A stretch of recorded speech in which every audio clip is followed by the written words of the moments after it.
Ignition sequence starts.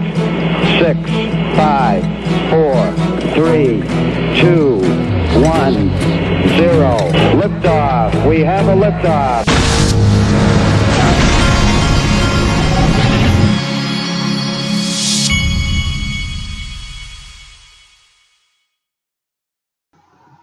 Hey everybody, this is the Digital Asset Investor. I wanted to start by thanking Ocean on Twitter. Follow. This is at Ocean_4549. He sent me this, I believe yesterday. Yeah, yesterday. He says the ducks are lining up, and he copied me on this on Twitter, and it's about the Maltese cryptocurrency law. And so I wanted to thank him, and if you guys go follow Ocean, again, at Ocean_4549. Now let's get into this article that he sent to me. The Maltese cryptocurrency law is set to take effect on November 1st, 2018. For those of you that don't know, there are a handful really of countries who have gone out of their way. They've been doing backflips to try to beat all of these large countries like the United States that move much slower with their regulations and regulatory environment. They've been trying to go at warp speed so that they can own the blockchain industry. And Malta is one of these countries. It's a tiny island off of Italy, and they have actually called themselves the blockchain island. And these guys have been going at it and doing all kinds of things. Well, anyway, in November 1st, their cryptocurrency law, they've finished all their regulations, and they go into effect. Their cryptocurrency laws go into effect. So they have beat all of the countries of the world to the punch. And so this is huge. And this is why companies like Binance and all these companies have been going over there and opening exchanges over there, because they know that it's going to become easier and easier across the world for people. And this is ground zero. It's one of the first places that's done it. A few of the other areas that are creating crypto-friendly environments. One is Zug, Switzerland, which I'm going to talk about maybe in a future video. And the other I've talked about a lot, and that is Liechtenstein. And so these places they're going about this in a very smart way. But the reason I made this video today is because I wanted to cover some of these countries and then go back to what's going on in the U.S. to illustrate that it's just a matter of time. The U.S. is, as I've said before, yeah, they've been slow to this, but the U.S. is not. We're talking about the control of global finance here. And the U.S. is not going to be left behind, even though it looks like they're waffling and all of this right now. I talked about this the other day, but this article is a little more in depth. And this is from the Wall Street hearing that they had earlier this week. But this article shows you some of the people. The hearing was just about cryptos. And these were some of the companies: Fidelity, State Street, Union Square Ventures, Andreessen Horowitz, NASDAQ, U.S. Chamber of Commerce. All these people, Ripple and Coinbase, were attending. But it said there was nearly 50 representatives from U.S. financial giants and cryptocurrency startups that met. And they're trying to lean on on Congress and these regulators to say, look, these countries of the world, Malta and all these countries, they're speeding this up. And so you guys better catch up. And I mentioned this yesterday. One of the officials at the SEC also had scolded basically her own colleagues for the very same reason. So I wanted to mention that. And then there was also this in the news, I believe this morning, and that's VanEck and SolidX unfazed by the SEC's latest Bitcoin delay. So the SEC had delayed the decision on passing the Bitcoin ETF. Well, these regulators, the truth of the matter is they're being kind of cowardly. If they would just step up to the plate, pass the thing, and yes, there's going to be problems arise, but that's how the world works. Pass one of the things and then figure out the problems as you go, and fix them. But don't let the rest of the world run away with it. But I wanted to illustrate a point that I made the other day having to do with this. Coinbase the other night on CNBC Fast Money, I had gone over this, how they came out with this list your, they're trying to list a lot more assets now, and so they've got this listing.coinbase.com where you can apply to have your digital assets listed. And I made the point that this is in total reaction to the Binances and these other exchanges of the world going around the world and globally dominating, and Coinbase, it has literally been left behind.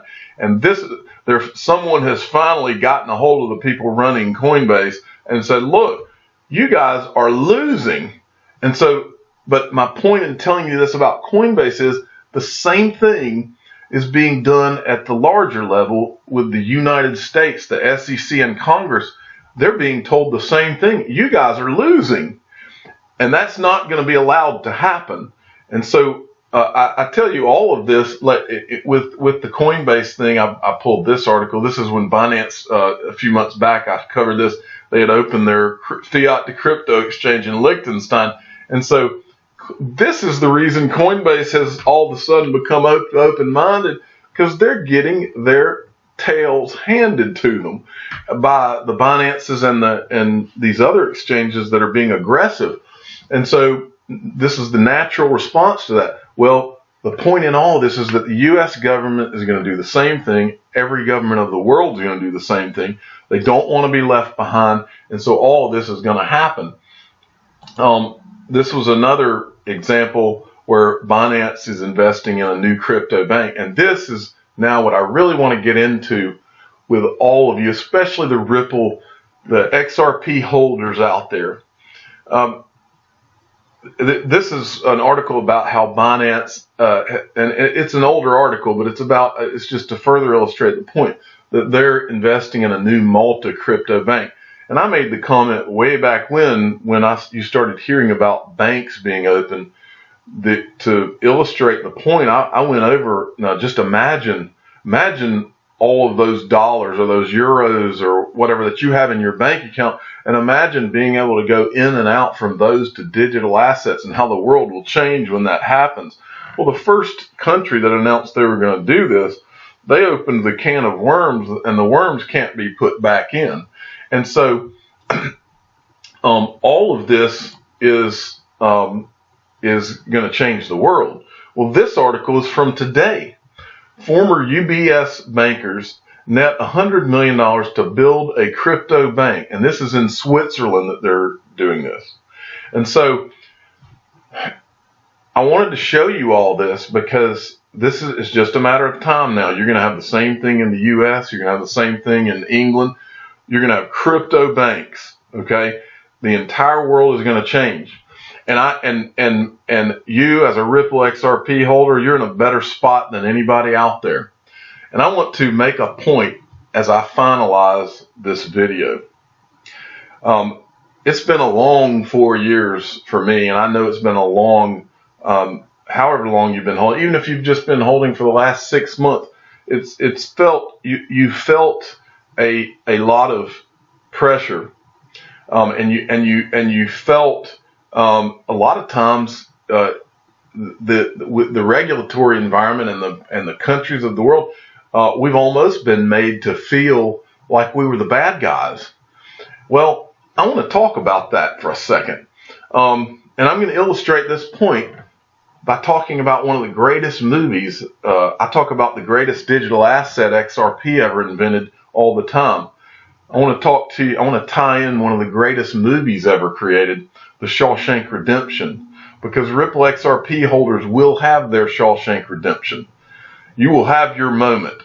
And we talk all the time about how we're going to cash out XRP, and many people in my comment sections, they talk about, well, maybe, if this really happens, you probably won't have to cash out. And that's really the truth, is that at some point you probably won't have to cash out, because you'll have crypto banks, and you may, being an XRP holder, very well and probably will make you one of the elite wealthy of the world if you hold enough of it. And so the idea of cashing out of XRP may be just a stupid idea as we move forward. But I want to make this Shawshank Redemption point that I want to make, because it has been a rough 4 years, not just because of the markets, but because of the way that a lot of crypto enthusiasts and XRP holders specifically have been treated. For those of you that have not seen this movie, you need to see it today. You can rent it on YouTube for like $2.99, but it's on TV all the time, and I watched it the other night. But there is a very specific parallel between the Shawshank Redemption and the way crypto as a whole and XRP holders have been treated for the last 4 years. The movie, and I don't want to spoil the whole movie, but I'm going to give the summary, and I'm going to talk about one of the last scenes.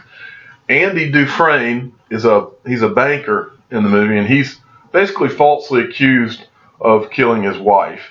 He's put in prison for 19 years, and he gets every kind of abuse that you can imagine in prison for 19 years.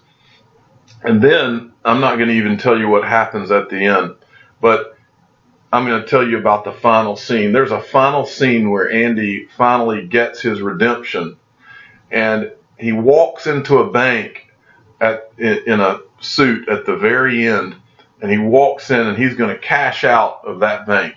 And this moment totally reminds me of what you and I have envisioned for ourselves, the idea of walking into that bank and cashing out, and our lives and our families' lives changing forever. But think about what we've gone through over the last, and this is how it parallels Shawshank Redemption. Think about what we've gone through over the last 4 years. I'll go over a few of them. We've been told that we were investing in a scam. We've been told we were investing in a pyramid scheme. We've been told this is a Ponzi scheme. I've been called stupid. I've been told I didn't know what I was talking about. I've been told this is extra risky. It's too volatile. I've been told it's only for criminals. We've been told that only money launderers are in this. We've been told that it's a banker's coin, S-word coin, you name it. We have even had banks in all of our countries shut down bank accounts because we wanted to buy cryptocurrencies, and we've experienced all of that. And the truth is that for those of us that saw this early enough, and those of us that see it now because you are early and you're still early, it was really as simple as this. We're not criminals. We're not bad guys. We're law-abiding citizens. We've spent our entire lives doing the right thing. We've been through financial crises where the governments of the world have destroyed our savings and have destroyed our livelihoods. And finally, in cryptocurrencies, and specifically in XRP, we saw a once-in-a-lifetime chance. We saw a chance to completely change our families' lives financially. And then we spend the next, or at least I spent the next 4 years being looked at like I was some kind of idiot or crazy person, or like you're up to no good or something like this. That's how we've been made to feel. And we've been made to feel that way, and we've been treated that way specifically because of how life-changing and how world-changing the idea is, which makes it so sick. But that's how it's been. And it's all about to change. This is all about to change. And the truth is, you as a Ripple and an XRP holder, you probably never will cash out if you hold for the next even 2 years, because there are going to be crypto banks, and our lives are going to change. But I wanted you to hear this, and I wanted you to see this parallel, because we're going to have our Andy Dufresne moment. And you may not choose to walk in that bank and cash out. You may be the bank. I mean, this is how we're in the middle of something huge, and we chose the right thing, and we did it for the right reasons. And so don't let any of these regulators or whoever tell you that you've done anything other than do the right thing by you and your family, because that's what we've done. I am the digital asset investor. I am not an investment advisor. This is for entertainment purposes only. Please subscribe and hit the like button. Tell your friends and family about my channel because we're going to change the world. Thank you.